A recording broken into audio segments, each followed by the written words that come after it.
अस्सलाम वालेकुम वरहमतुल्लाहि वबरकात।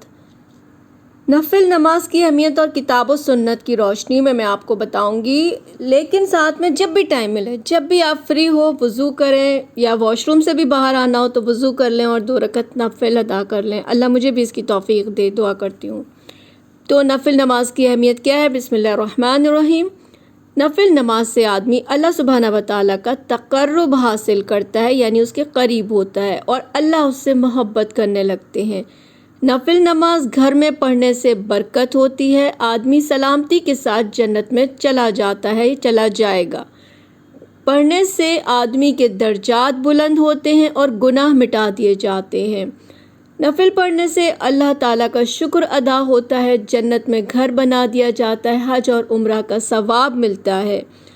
आदमी अल्लाह से भलाई तलब करता है और अल्लाह उस पर रहमतें नाजिल फरमाते हैं।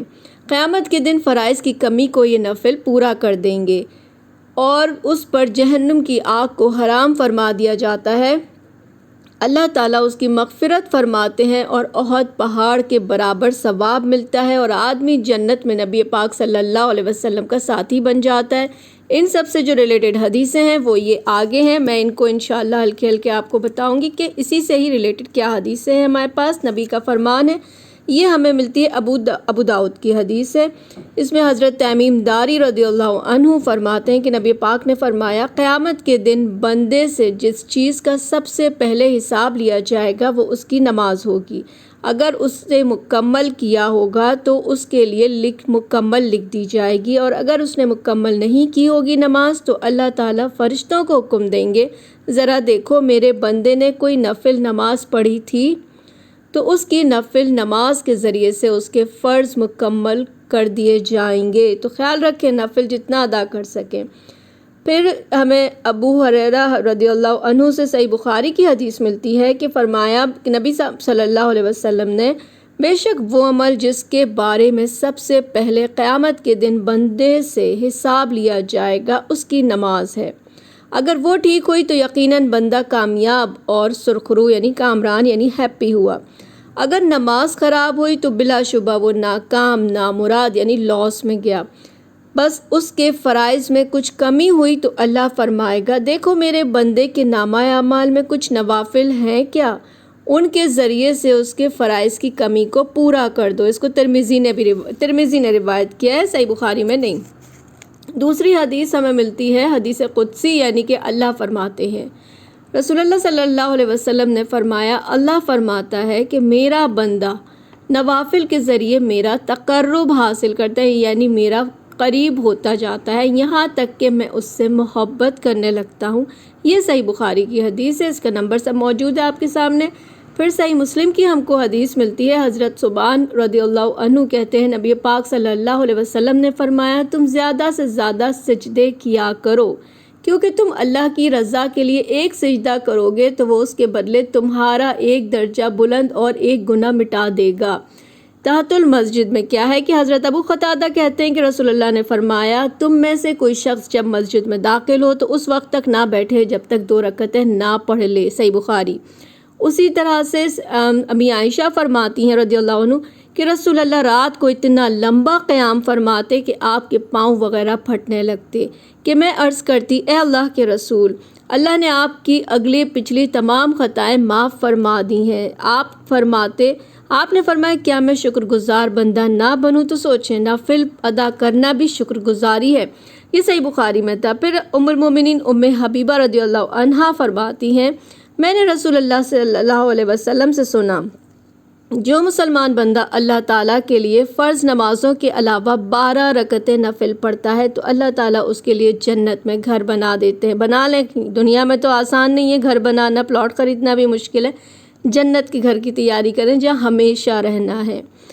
फिर अबू दाऊद और तिरमिज़ी में हमें हदीस मिलती है, उम्मुल मोमिनीन उम्मे हबीबा रदियल्लाहु अन्हु की रिवायत करती नबी पाक सल्लल्लाहु अलैहि वसल्लम ने फरमाया, जो शख्स ज़ोहर से पहले 4 रकतों की और ज़ोहर के बाद 4 रकतों की हिफाजत करेगा यानी पढ़ेगा, अल्लाह उस पर जहन्नुम की आग को हराम फरमा देंगे। तो क्या करना चाहिए? जितना ज़्यादा टाइम मिले उतना ही अल्लाह के आगे झुके। اسی طرح ہمیں حدیث ملتی ہے ابو داؤد کی ہے کہ حضرت ابن عمر رضی اللہ عنہ فرماتے ہیں کہ رسول اللہ صلی اللہ علیہ وسلم نے فرمایا اللہ تعالیٰ اس شخص پر رحم فرمائے جس نے عصر سے پہلے 4 رکعت ادا کی۔ پھر حضرت انس سے روایت ہے کہ رسول اللہ صلی اللہ علیہ وسلم نے فرمایا جس شخص نے نماز فجر باجماعت ادا کی پھر طلوع آفتاب تک بیٹھ کر اللہ کا ذکر کرتا رہا پھر 2 رکعتیں پڑھیں تو اسے یقینی مکمل حج اور عمرہ کا ثواب ملے گا۔ نماز نفل سلامتی کے ساتھ جنت میں داخل کرنے والا اور اللہ کے قرب حاصل کرنے والا ذریعہ ہے، گناہوں کو مٹانے اور برائیوں کو روکنے والا ذریعہ ہے۔ حضرت عبداللہ بن سلام سے روایت ہے نبی صلی اللہ علیہ وسلم نے فرمایا رات کو نماز پڑھو یعنی تہجد، تم سلامتی کے ساتھ جنت میں داخل ہو جاؤ گے۔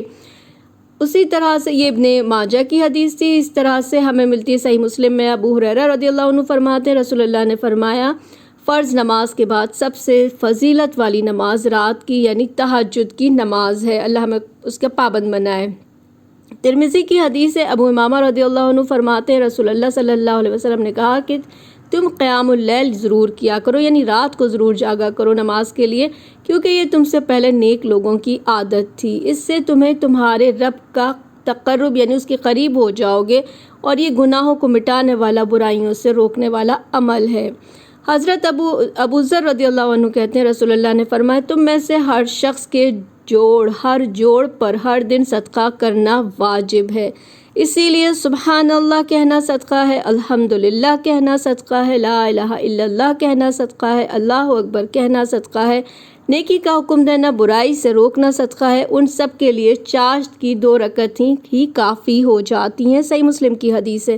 ہر انسان کے جسم میں 360 جوڑ ہیں اور ان پر لازم ہے کہ ہر انسان کو ان کا صدقہ دیا جائے، ہر انسان پھر ہمیں جوڑ کی جانب سے 1 صدقہ کرے، اگر یہ نہ کر سکو تو چاشت کی 2 رکعتیں پڑھ لو، یہ بھی ابو داؤد کی حدیث ہے۔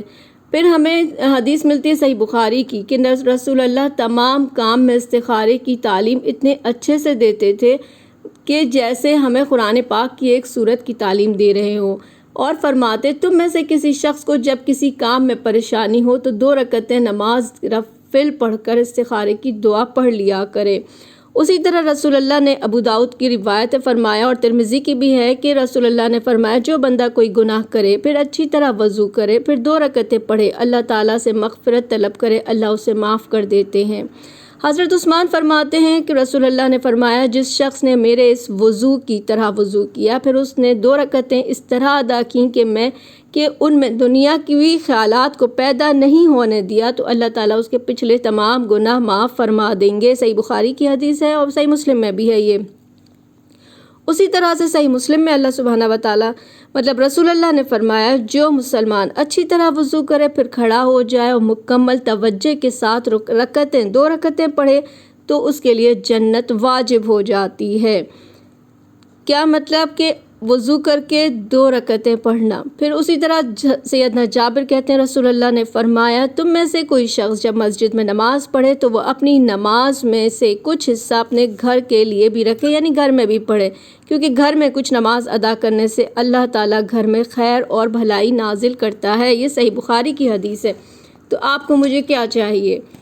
اور جب سب کچھ تو اللہ تعالیٰ اس طرح دے رہے ہیں۔ نبی صلی اللہ علیہ وسلم نے فرمایا جو مومن ثواب کی نیت سے کسی مسلمان کی نماز جنازہ پڑھتا ہے اس کو دفن کر کے فارغ ہوتا ہے تو اس کے لیے 2 قرات ثواب ہے، ہر قرات احد پہاڑ کے برابر ہے، جو جنازہ پڑھ کر واپس آ جاتا ہے تو 1 قرات ملتا ہے یعنی دفن تک کریے۔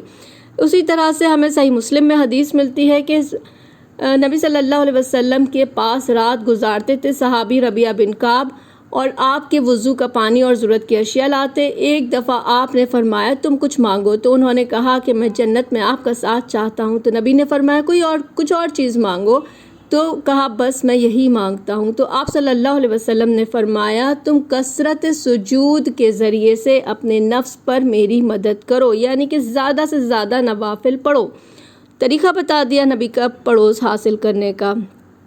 اسی طرح سے ہمیں مسند احمد کی صحیح حدیث میں سند سے ملتی ہے کہ رسول اللہ صلی اللہ علیہ وسلم نے فرمایا جو شخص اچھی طرح وضو کرتا ہے 2 رکعتیں پڑھتا ہے اللہ تعالیٰ جلدی یا دیر اس کی ڈیمانڈ اس کا مانگنے والی چیز کو پورا کر دیتے ہیں۔ تو یہ ساری چیزیں تھیں، اللہ تعالیٰ مجھے آپ کو نماز کا شوق عطا فرمائے۔ سبحانک اللہم و بحمدک نشہد ان لا الہ الا انت نستغفرک و نتوب الیک۔ السلام علیکم و رحمۃ اللہ وبرکاتہ۔